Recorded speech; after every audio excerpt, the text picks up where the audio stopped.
Bonjour, j'espère que vous allez bien. On se retrouve pour une nouvelle vidéo sur Sanofi. Sanofi a publié cette semaine les résultats Q4 2023 également pour l'année fiscale, donc 2023, avec également des prévisions pour, ou des guidance au moins pour l'année 2024. Alors il y a du bon, il y a du mauvais. L'idée ici de cette vidéo, c'est pas de rentrer dans le détail sur les résultats, mais c'est de vous expliquer quelle sera ma stratégie sur PEA autour de Sanofi, puisque Sanofi est une valeur pour moi de fonds de portefeuille, notamment pour la partie dividende. Alors on va démarrer par l'avertissement. Je ne suis pas conseiller financier. Cette vidéo n'a pas pour but de vous proposer un placement financier ou un quelconque conseil d'achat, mais uniquement un but pédagogique et de partage. Vous restez responsable de vos investissements.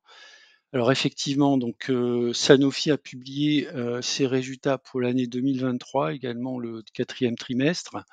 Alors moi, ce que j'ai noté en fait, c'est plusieurs choses. Alors notamment des points qui me posent interrogation. On va le voir dans la vidéo. Bon, toujours est-il que l'année 2023 a vu une croissance du chiffre d'affaires de 5%, donc ça c'est plutôt bien, avec notamment un bon démarrage de la molécule liée à Dupixent. Ça, on va le voir dans le détail. Euh, Là, vous avez la répartition en fait du chiffre d'affaires. Donc, la partie spécialité 18 milliards, les vaccins 7,5 milliards, le consumer healthcare, c'est-à-dire ce qu'on peut acheter en pharmacie, 5,2 milliards, et puis médicaments généraux en fait, 12,4 milliards. Alors, ce que j'ai noté par rapport au détail du chiffre d'affaires par produit, c'est qu'on voit que le revenu de Sanofi est vraiment très très dépendant d'une ligne en fait d'un médicament qui est le Dupixent, puisque ça représente 10 milliards sur les 43 milliards, ce qui correspond à peu près à 25%. Donc, s'il y a un problème sur Dupixent, l'entreprise peut être mise en difficulté. Donc c'est quelque chose qui, bon, moi en tant qu'investisseur long terme, qui me gêne, même si Sanofi a communiqué sur le fait de l'accélération de son pipeline pour essayer de sortir très rapidement des nouvelles molécules qui vont donner des médicaments. Mais en tout cas, bon, moi je vois quand même un certain risque sur la partie produit.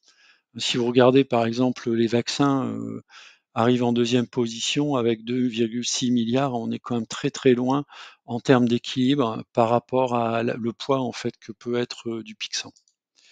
Le deuxième point aussi voilà, qui est un petit peu un point négatif, c'est les guidances sur 2024.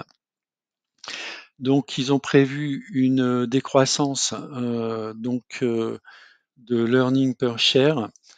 Alors ça ne veut pas dire qu'ils vont baisser le dividende, mais en tout cas la rentabilité va baisser pour l'année 2024. Donc c'est sans doute ce qui a causé aussi la chute du titre sur ces derniers jours.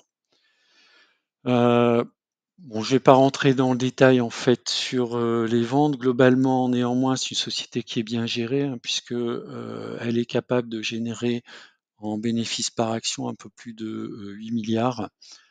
Par rapport à l'année dernière, c'est une progression de 5,4%.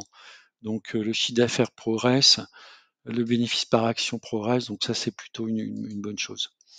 Sanofi va proposer donc le versement d'un dividende de 3,76, alors soit une croissance, alors je ne sais plus si c'est 4 ou 5%, mais toujours est-il que c'est un dividende en croissance. Alors peut-être qu'en 2025 pour l'année 2024, on aura peut-être une stagnation du dividende, ça c'est tout à fait possible. 2024 ne sera pas une année de croissance. D'après les guidance, donc on va avoir une baisse en fait du bénéfice par action et puis un impact négatif en fait des taux de conversion. Vous savez que Sanofi fait une grosse partie de son chiffre d'affaires aux États-Unis, donc il y aura sans doute un aspect négatif par rapport à l'impact sur les monnaies en fait.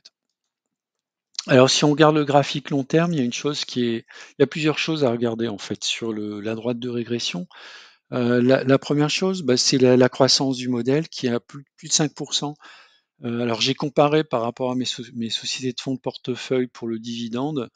elle est quand même bien positionnée. Donc, c'est-à-dire que Sanofi, c'est une entreprise qui verse du dividende, mais si vous regardez en fait la droite rouge, c'est une entreprise qui a néanmoins une croissance. Donc, si vous faites croissance plus dividende, vous êtes entre 8 et 10 en fonction bien sûr du cours de l'action. Donc, bon, pour moi, c'est plutôt un bon point.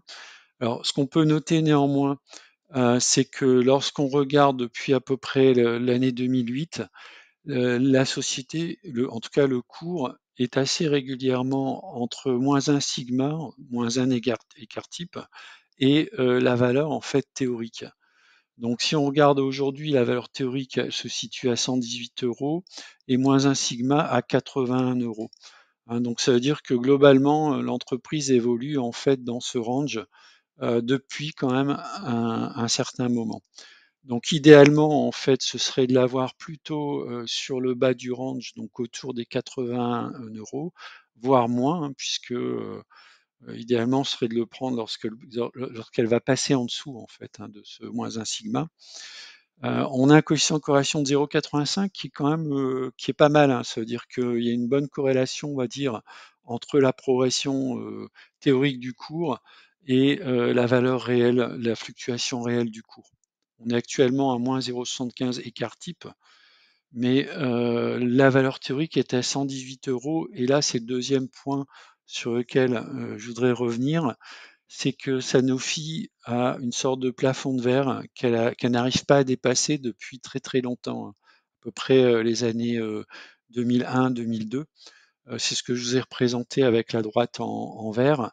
On voit quand même qu'à chaque fois qu'elle atteint en fait un niveau qui est quand même bien en dessous de la valeur théorique des 118 €, eh bien généralement il y a un pullback en fait du cours de l'action. Alors c'est ce que je voudrais vous montrer sur le graphique court terme, donc qui reprend en fait ici donc les cours hebdomadaires depuis à peu près mars 2020, donc sur les 4 dernières années. Donc on a une droite de tendance que j'ai représentée ici en bleu.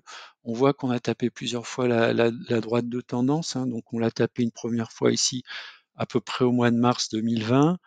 Ensuite, au mois de septembre 2022 et puis à peu près, bon, on était quand même un petit peu au-dessus, sur la fin de l'année, enfin oui, plutôt le mois de septembre en fait 2023.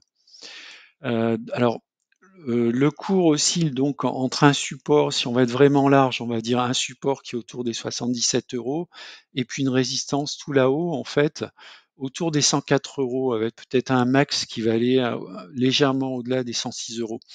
Voilà, donc par rapport au graphe précédent, donc ce qui est intéressant, ce serait d'aller la chercher plutôt autour des 81 €, donc qui correspond à un support que j'ai tracé ici en bleu, hein, qu'on a atteint. Alors, qu'on a atteint à peu près autour de septembre 2022, mais également autour du mois de septembre 2023. On est actuellement en phase de reflux, hein, on n'a pas réussi à passer au-dessus des 96 €, qui est également un niveau de résistance que j'avais bien identifié. Donc on est actuellement en train de faire un pullback. Donc là, à mon avis, on va revenir sur la zone des 84 €.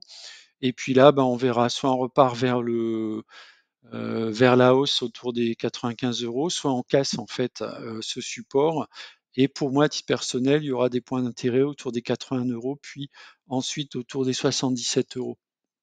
Donc quelle est ma position et stratégie sur Sanofi?